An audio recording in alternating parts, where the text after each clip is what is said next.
It's very sad news అండి ఈరోజు. సరే స్టార్ట్ చేసి కొంచెం గట్టిగా మాట్లాడు. ఓకే. నీలకంఠ డైరెక్టర్. నాకు అంటే చిట్టి గారు చాలా కాలం నుంచి తెలుసు. మెడ్రాస్లో ఉన్నప్పటి నుంచి నాకు పరిచయం. బట్ ఇక్కడికి వచ్చిన తర్వాత ఇంకా చాలాసార్లు కలవటం అలా జరిగింది. Was always a very warm personality. ఎప్పుడు had a very good word. ఇప్పుడు so it's very sad that he passed away. My condolences to his family. Tripuraneni Chittibabu గారి యొక్క మరణం చాలా విషాదకరం. వాళ్ళ కుటుంబానికి ప్రగాఢ సానుభూతి తెలియజేస్తూ ఆయన ఆత్మకి సద్గతులు ప్రాప్తించాలని భగవంతుడు ప్రార్థిస్తున్నాను. చిట్టిబాబు గారు వాళ్ళ నాన్నగారి దగ్గర నుంచి వారసత్వం తీసుకొని సినీ రంగంలో ఎనలేని సేవలు చేయడం జరిగింది. సినీ రంగానికి సంబంధించిన అనేక రకాల రచనలతో పాటు అనేక రకాల కార్యక్రమాలు చేయటం, స్వయంగా నటించడం, వీటితో పాటు సినీ పరిశ్రమకి ఎనలేని సేవ చేయడం జరిగింది. అనేక మంది కార్మికులకు సంబంధించిన విషయాల పట్ల ఎప్పటికప్పుడు మాట్లాడుతూ వాళ్ళకి ప్రభుత్వం ద్వారా ఏవైతే చేకూరాలో అవి చేకూరే విధంగా, అలాగే ఛాంబర్ సంబంధించి అనేక కార్యక్రమాల్లో కూడా అంతే చురుగ్గా పాల్గొనేవాళ్ళు. ఆ విధంగా ఏ పరిశ్రమ నుంచి అయితే ఆయన రావటం జరిగింది, ఆ పరిశ్రమకి వాళ్ళ నాన్నగారిలాగే ఎనలేని సేవ చేసే ప్రయత్నం చేయడం జరిగింది. తర్వాత రాజకీయ రంగంలో కూడా రావటం జరిగింది. అనేక రకాల విషయాల పట్ల పూర్తి అవగాహన కలిగి వాటిని మాట్లాడాలని చెప్పి, అలాగే దేశానికి సంబంధించిన ఏ విషయానైనా నిర్మోహమాటంగా మాట్లాడేవాళ్ళు. ఆ విధంగా ఒక గొప్ప ప్రఖర జాతీయవాదిగా ఉండేవాడు. దేశానికి సంబంధించిన ఏ విషయం పట్ల కూడా ఎక్కడా కూడా విషయాలు లేకుండా మాట్లాడేవాళ్ళు. ఎవరు ఏమనుకుంటున్నా కూడా ఆయన దాన్ని లెక్క చేయకుండా ఆ విధంగా మాట్లాడటం. అలాగే దాంతోపాటు అనేక రకాల యూట్యూబ్లో కూడా ఆయన ప్రసంగాలు చేయటం, ఆ విధంగా ప్రజల్ని చైతన్యం చేసే ఒక కార్యక్రమంలో కూడా నిరంతరం ఉండేది. అలాగే ఎప్పుడు ఆవేదన పడుతుండేవాడు. ఈ విధంగా జరిగిపోయింది, ఆ విధంగా జరిగిపోయింది, ఆ విధంగా అది బాగు చేయాలి, ఇది బాగు చేయాలని చెప్పి ఆవేదన కూడా వ్యక్తపరుస్తుండేవాడు. ఆ విధంగా భారతీయ జనతా పార్టీలో ఒక మంచి కార్యకర్తగా పనిచేయడం జరిగింది. ఏ కార్యక్రమం ఇచ్చినా వెళ్ళటం, ఎక్కడ క్యాంపెయిన్ ఉన్నా కూడా ఆయన వెళ్ళటం, ఆ విధంగా తిరగటం, ఆ విధంగా పనిచేస్తూ, అలాగే రాజకీయంగా ఆంధ్రప్రదేశ్లో జరిగిన అనేక రకాల విషయాల పట్ల కూడా ఆ విధంగానే స్పందించేవాళ్ళు.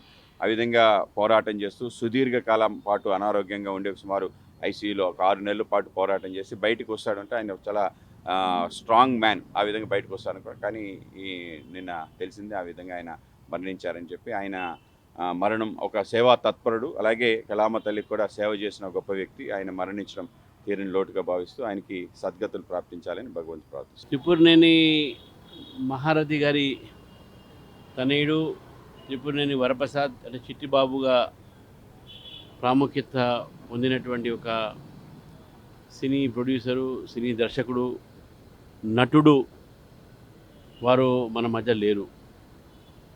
వారి ఒక సేవలు సినీ రంగానికి మర్చిపోరాంది. అదేవిధంగా భారతీయ జనతా పార్టీలో చాలా చురుగ్గా, చాలా సక్రియంగా, క్రియాశీలమైనటువంటి పాత్రతో వారు పనిచేసేవారు. దురదృష్టవశాతం వారి అనారోగ్యం చేపట్టి ఈ మధ్య కొంతకాలం హాస్పిటల్లో వారు ఉన్నారు. వారి యొక్క భౌతిక కాయాన్ని ఈరోజు ఫిల్మ్ చేంబర్స్లో పెట్టడం జరిగింది. నేను మా స్పోక్స్ పర్సన్ సుభాష్ గారు వారి అబ్బాయి నరోత్తమ్ గారిని, వారి కుటుంబ సభ్యుల్ని కలిశాను. చిట్టిబాబు గారు మా పార్టీకు, సినీ రంగానికి వారధి.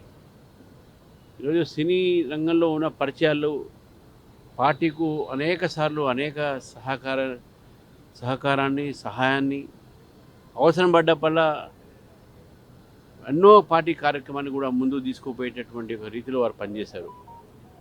వారి లోటు సినీ రంగానికి, వారి కుటుంబానికి కాకుండా మా పార్టీకి కూడా ఒక పెద్ద లోటుగా మేము భావిస్తూ వారి ఆత్మకు శాంతి కలగాలని చెప్పేసి, సద్గతి కలగాలని చెప్పేసి ఆ భగవంతుని కోరుతా ఉన్నాం. ఈయన పోవడం చిత్ర పరిశ్రమకే పెద్ద లోటు అండి. ఎందుకంటే ఆయన మహారథి గారి అబ్బాయి అయినా కూడా, మహారథి గారి అబ్బాయిని కాకుండా ఆయనకు ఉన్న నాలెడ్జ్ కానీ, ఆయనకు ఉన్నటువంటి జనరల్ నాలెడ్జ్ కానీ ఎవరికీ లేదు. స్టోవర్టపురం దొంగలు అనే సినిమా చేశారు. ఆయన డైరెక్ట్ చేసి రచన చేశారు. అప్పటి నుంచి నాకు పరిచయం. తర్వాత బీజేపీలోకి వెళ్ళారు. ఆయన ఎలాగంటే ఏదన్నా డిబేట్లో నిక్కర్స్గా చెప్తాడు. ఆయన బీజేపీలో ఉండి బీజేపీలోనే ఏది ఏంటంటే వాళ్ళని వదిలేసి వచ్చాడు ఆయన. అంత నిక్కర్చైనటువంటి మనిషి, లోపల కల్మషం ఏమి ఉండదు. అది నిజం కాబట్టి ఎవరేమనుకుంటారనేది అనవసరం. కడుపులోంచి బయటకు వచ్చి చెప్పేస్తాడు. అంత మంచి వ్యక్తి, ప్లస్ మంచి విజ్ఞానం ఉన్న వ్యక్తి. ఆయన పోవడం చాలా బాధాకరమైన విషయం. నన్ను తమ్ముడని ఇచ్చేసేవాడు. చాలా ఆ ఆప్యాయతను నేను బయటికి చెప్పుకోలేను. అంత అభిమానం. ఏదన్నా సరే తమ్ముడు ఇలా ఉంది, అలా చేద్దాం అని అనేవారు. అటువంటి నాకు ఒక సోదరులాగా నాకు ఇచ్చే సలహాలు కానీ ఇవి కానీ అవి నేను కోల్పోయాను ఇప్పుడు. ఆ మహానుభావుడు పోవటం వల్ల అతని ఆత్మశాంతి కలగాలని భగవంతుడు కోరుకున్న, అలాగే వాళ్ళ కుటుంబానికి నేను చేస్తున్నాను. నమస్కారం. మీరు కలిసి ట్రావెల్ చేసిన మూమెంట్? ట్రావెల్ చేసాం మేము. అంటే ఢిల్లీ వెళ్ళాము. బీజేపీ ఇది ఉంటే నేను, సాయి కుమార్ అందరం వెళ్ళాం. అప్పుడు అందరిని పరిచయం చేశారు. అద్వానీ గారిని అందరిని పరిచయం చేశారు. తర్వాత మన ఆవిడ లేడీ ఒక ఆమె ఉండేది, ఆమె తర్వాత చనిపోయారు ఆవిడ.